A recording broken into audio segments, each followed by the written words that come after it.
दिव्यवाणी तेरी अमृतवाणी प्रभु दिव्यवाणी तेरी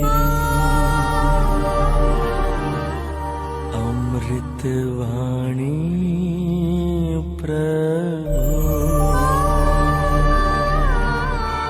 परिवारों की चंगाई के लिए, परिवार वृक्ष की चंगाई के लिए प्रार्थना की। शरीर के रोगों से भी मुक्ति पाने के लिए हम लोगों ने प्रार्थना की। तो कल परसों कितने सारे लोगों को तरह तरह की चंगाइयां मिली, वे कृपया हाथ उठाएंगे। तरह तरह की चंगाइयां कितने लोगों को मिली, हाथों को लगाइए। तो काफी लोगों को चंगाइयां मिली है, उनके लिए भी हम प्रभु को धन्यवाद ताली बजाए। हालेलुया, हालेलुया, यीशु की स्तुति हो, यीशु को धन्यवाद। प्रभु और अधिक हमें चंगा करना चाहते हैं, मुक्त करना चाहते हैं, और हमारे शरीर की चंगाई से भी बढ़कर प्रभु हमारी आत्मा की चंगाई चाहते हैं। क्योंकि हमारे मन, उसके 3 स्तर है मनोवैज्ञानिकों के अनुसार। एक है हमारा चेतन मन, कॉन्शियस माइंड, और दूसरा है हमारा अवचेतन मन, सबकॉन्शियस माइंड, और तीसरा है अचेतन मन, अनकॉन्शियस माइंड। तो इन तीनों स्तर के मन में तरह तरह की बातें, तरह तरह के पाप, तरह तरह की चोट, तरह तरह के क्रोध, गुस्सा, जलन, ये सब छिपे हुए हैं। तो प्रभु चाहते हैं कि हम पूर्ण रूप इन सारे बंधनों से, पापों से, चोटों से, क्रोध से मुक्त हो जाए। यदि आप देखेंगे स्तोत्र ग्रंथ अध्याय 73, साम 73, वहां पे वाक्य संख्या 21 और 22 में भजनकार कहते हैं, जब मेरा मन कटुता से भरा था और मेरा हृदय दुखी था, तो मैं मूर्ख और ना समझता, मैं तेरे सामने पशु जैसा था। फिर भी मैं तेरे साथ हूं, और तू मेरा दाहिना हाथ पकड़कर अपने परामर्श से मेरा पथ प्रदर्शन करता है, और बाद में मुझे अपनी महिमा में ले चलेगा। स्तोत्र ग्रंथ अध्याय 73, वाक्य संख्या 21 से 24 तक। Praise the Lord. तो वचनकार क्या कहते हैं, जब मेरा मन कटुता से भरा था, क्रोध से भरा था और दुख से भरा था, तो मैं कैसा था, मूर्ख और ना समझता। जब मेरे मन में क्रोध है, दुख है, निराशा है, तो मैं मूर्ख बन जाता हूं, ना समझ बन जाता हूं, और मैं पशु जैसे, जानवर जैसे बन जाता हूं, जंगली जानवर जैसे बन जाता हूं।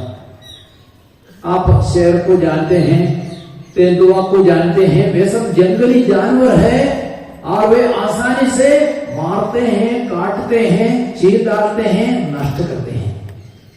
तो जब मेरे दिल में क्रोध है, गुस्सा है, ईर्ष्या है, जलन है, तब मैं भी पशु जैसा बन जाता हूं, नासमझ बन जाता हूं, मूर्ख बन जाता हूं, दूसरों को मैं बहुत अधिक नुकसान पहुंचाता हूं, और मैं अपने को भी सबसे अधिक नुकसान पहुंचाता हूं।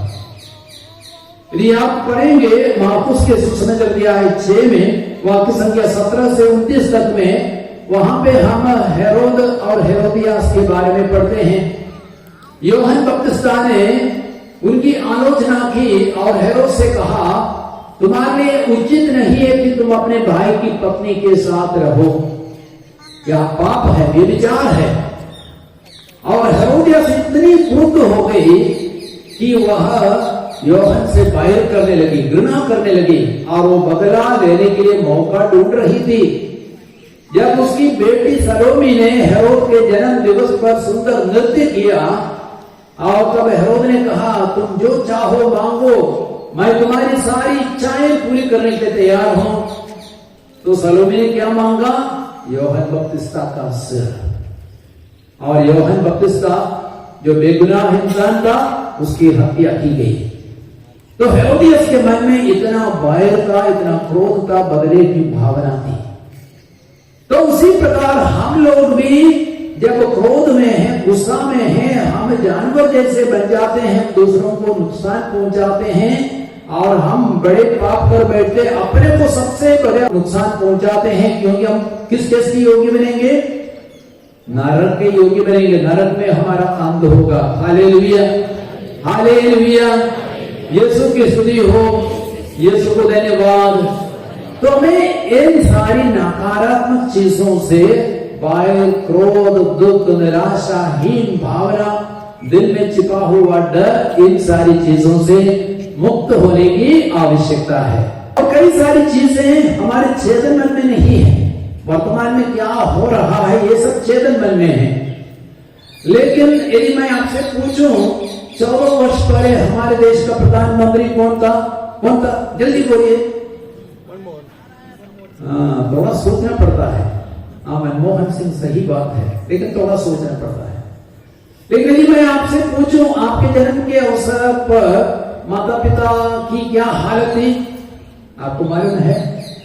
आपको मालूम नहीं है। ये सारी बातें आपके अचेतन मन में है, अनकॉन्शियस माइंड में छिपी हुई है। तो यदि अन्य लोग आपको बताएंगे, माता पिता आपको बताएंगे, तभी आप जानेंगे।